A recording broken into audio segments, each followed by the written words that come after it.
Salut tout le monde! Bienvenue sur ma chaîne et merci beaucoup d'être là pour une nouvelle recette.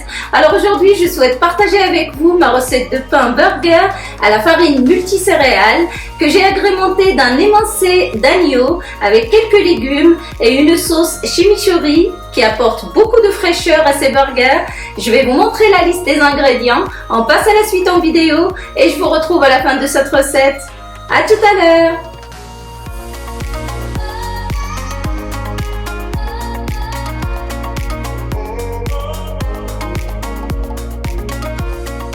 Dans la cuve de mon robot, je vais venir émietter comme ceci la levure boulangère. Je vais couvrir la levure d'eau. Ensuite, j'ajoute par-dessus le sucre. Et je mélange bien à l'aide d'un fouet manuel.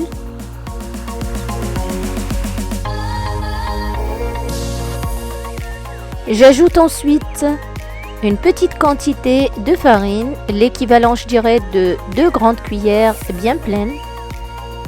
Je mélange à nouveau de manière à avoir une texture bien lisse, sans grumeaux.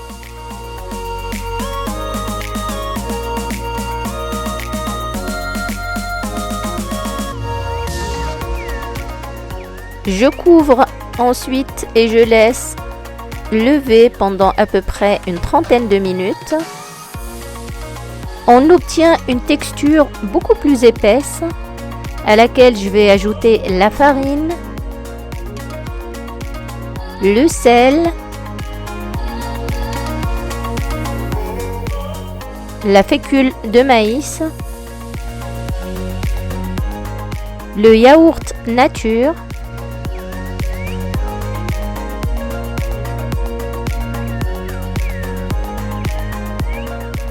je place ensuite la cuve sur mon robot et je commence le pétrissage tout doucement en rajoutant petit à petit le reste de la quantité d'eau. Et dès que ma pâte commence à se former, j'augmente la vitesse à 3,5 sur cette vitesse pour ma part. Ces pains, on peut très bien les préparer aussi à la main et suivre exactement les mêmes étapes. Et une fois que j'ai terminé la quantité d'eau dont j'avais besoin, je vais continuer à pétrir la pâte à la même vitesse pendant 5 à 7 minutes à peu près. On obtient à la fin une pâte très moelleuse qui colle légèrement. On va y ajouter l'huile de sésame toastée pour ma part, mais on peut très bien la remplacer par une autre huile de votre choix. Je mélange à nouveau de manière à intégrer l'huile complètement à ma pâte.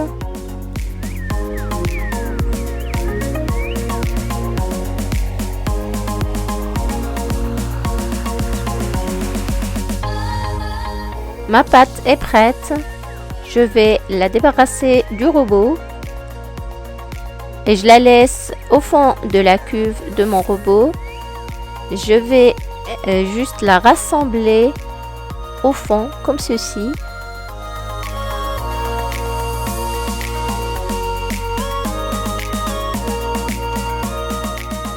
Comme vous pouvez le voir, elle est très moelleuse mais elle colle beaucoup moins. Je vais la couvrir et je la laisse lever pendant à peu près 2 heures.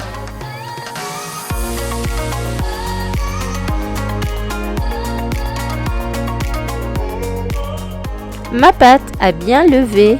Je vais venir la mettre sur le plan de travail comme ceci.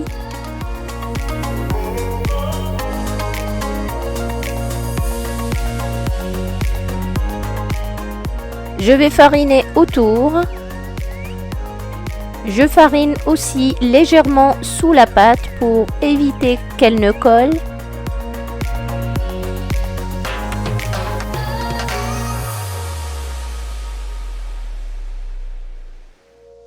Je vais ensuite diviser ma pâte à l'aide d'un coupe-pâte. Je la divise en 14 petits pâtons.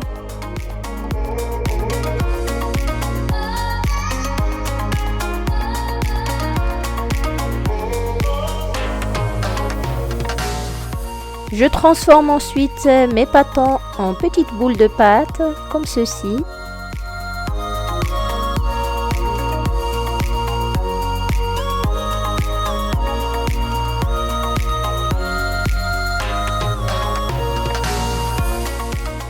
Je les dépose ensuite sur une plaque chemisée.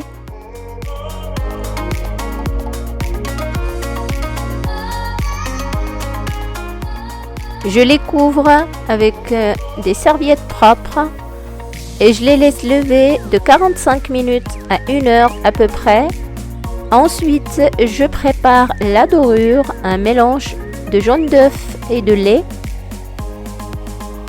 Et avec un pinceau, je viens comme ceci badigeonner le dessus de mes pains délicatement pour ne pas faire retomber l'effet de la levure.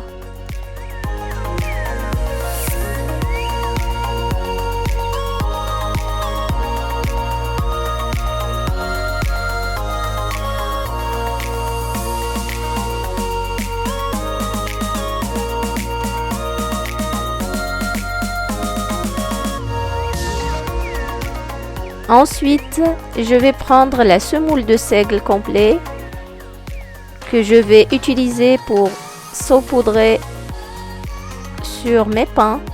Je vais d'abord, comme ceci, passer une deuxième couche de la dorure avant d'ajouter par-dessus la semoule de seigle qu'on peut très bien remplacer par exemple des flocons d'avoine ou des graines de sésame tout simplement, ou ce que vous avez.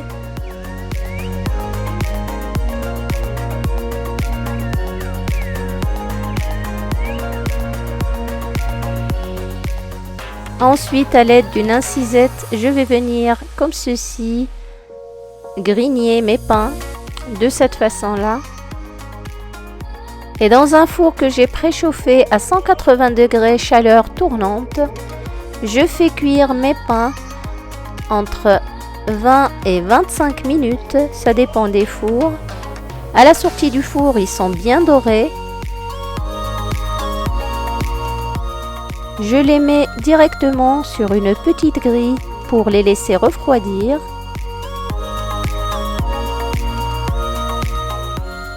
Mes pains multicéréales sont prêts. Ils sont très moelleux et savoureux. Je les réserve et je passe à la préparation de la garniture.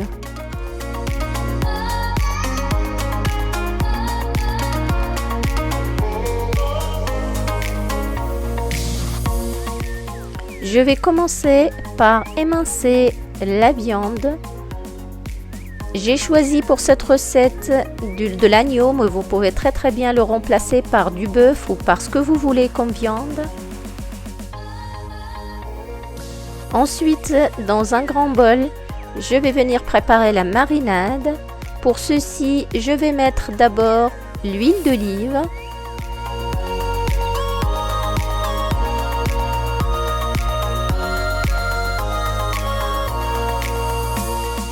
Je mets ensuite du sel et du poivre du moulin. Le sel et le poivre, c'est selon le goût de chacun. Je vous conseille en revanche de ne pas en mettre beaucoup dès le départ. Et après cuisson, vous pouvez goûter et ajuster l'assaisonnement à votre convenance. J'ajoute ensuite le thym.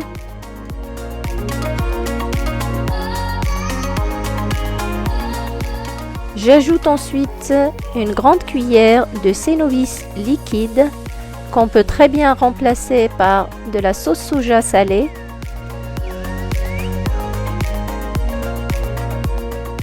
Ensuite, je viens verser mes morceaux de viande comme ceci dans cette marinade.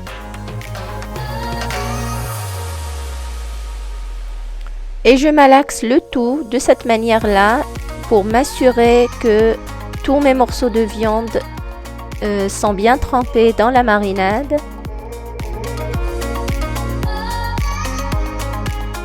Je couvre ensuite la viande et je la laisse de côté à température ambiante. Dans mon hachoir, je vais mettre le bouquet de persil que j'ai effeuillé. Je mets par-dessus la moitié du bouquet de ciboule.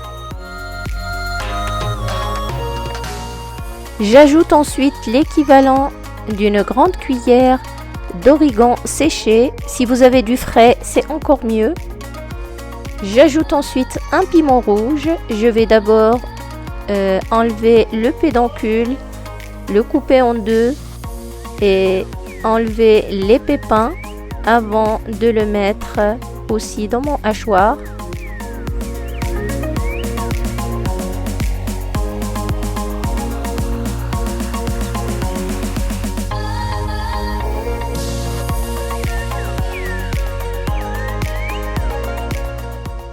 J'ajoute 2 grandes gousses d'ail que j'ai coupées en deux. Si vous avez des petites gousses d'ail, vous pouvez mettre 4. J'ajoute aussi 2 petites cuillères de vinaigre, 3 petites cuillères de jus de citron,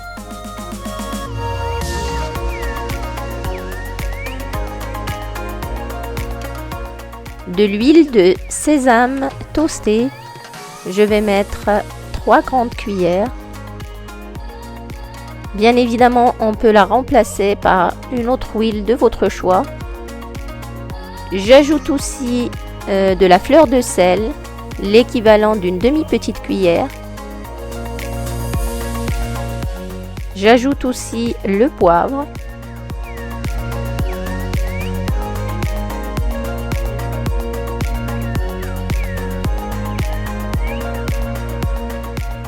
Je mixe ensuite le tout.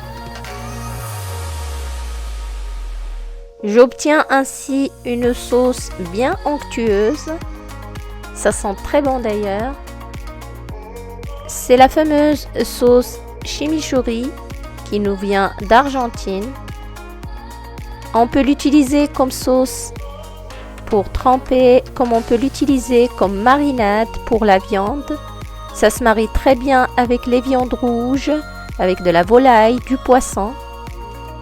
Je vais la réserver et je vous invite à suivre la liste des ingrédients pour la suite de notre recette.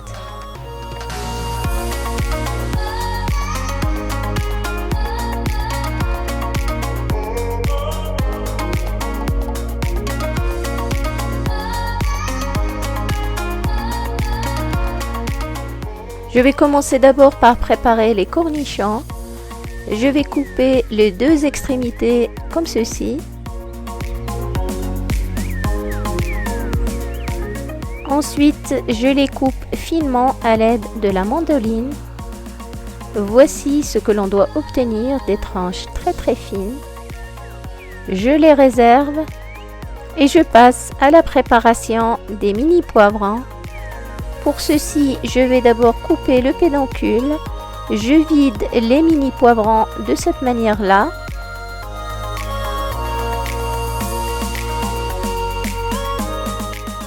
Je coupe ensuite en fines rondelles, comme ceci. Voici ce que l'on doit obtenir.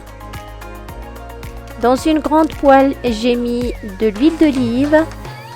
Sur un feu moyen tendance fort, je vais venir cuire mes poivrons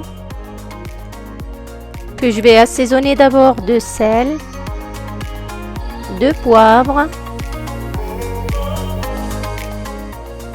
d'herbes de Provence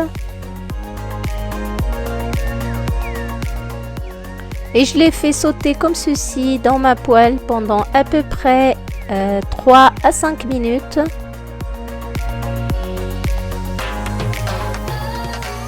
Je déglace ensuite avec de l'eau, à peu près 30 à 40 ml. Je fais à nouveau revenir mes poivrons pendant 2 à 3 minutes avant de les retirer du feu.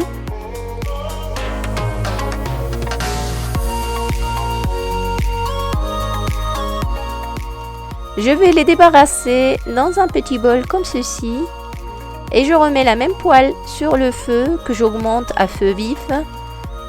Et je viens faire sauter mes morceaux de viande dedans. Je vais les faire revenir sur un feu vif pendant à peu près 2 minutes de chaque côté.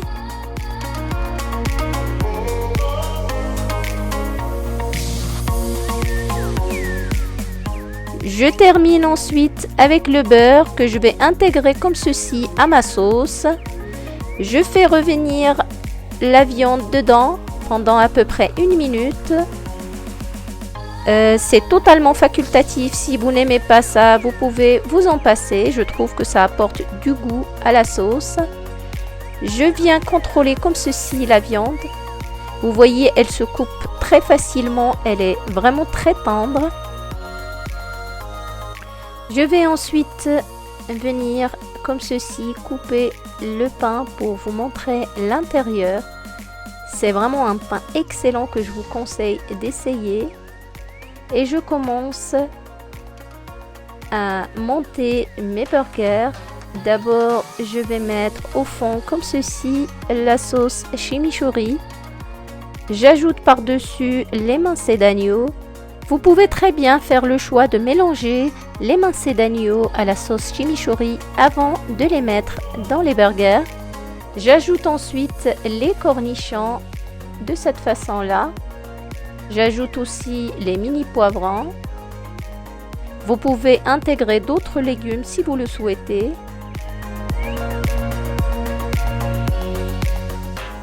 Voici comment j'ai présenté mes burgers. Et il ne me reste plus qu'à vous souhaiter un excellent appétit.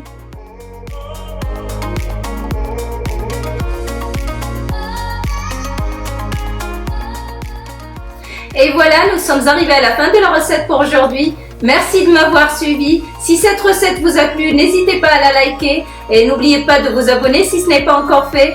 Je vous dis à très vite pour une nouvelle recette. Au revoir!